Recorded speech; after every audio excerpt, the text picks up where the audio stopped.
4 number ধাপে এবার আর সামর্থ্যবান ছাড়া নয়, এবার প্রত্যেকটা মুসলমান, প্রত্যেকটা বালেগ যখন রমজান পেয়ে যাবে অটোমেটিক এরা রোজা রাখবে।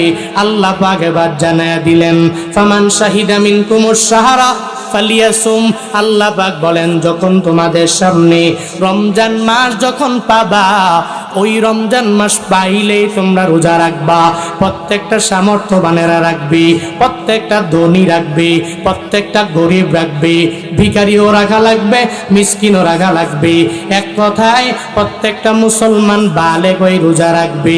আল্লাহ পাক জানায়া দিলেন, এবার আর কোনো রুখসত নাই রে বান্দা, আমি আল্লাহ তোরে জানাইছি যখন তোর দরবারে রমজান হাজির হয়ে যাবে, তুই রমজানের দিনের বেলায় রোজা রাখবা, পানাহার করবা, আহার বলেও করবা না, বিরত থাকবা।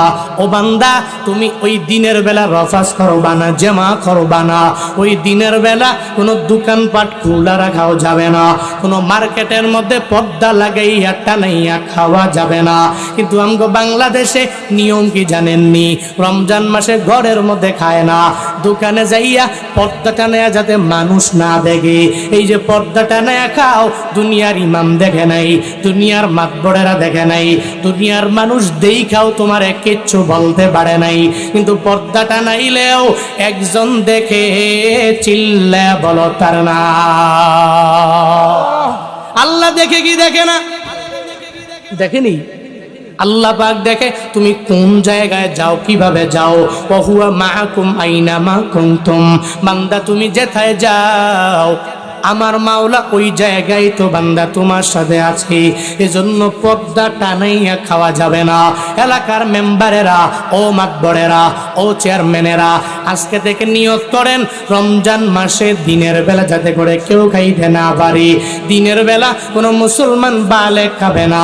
আবার দোকানগুলোও বন্ধ রাখা লাগবে, যেগুলো হোটেল যেখানে খাবার খাওয়ানো হয় ওটা বন্ধ থাকবে।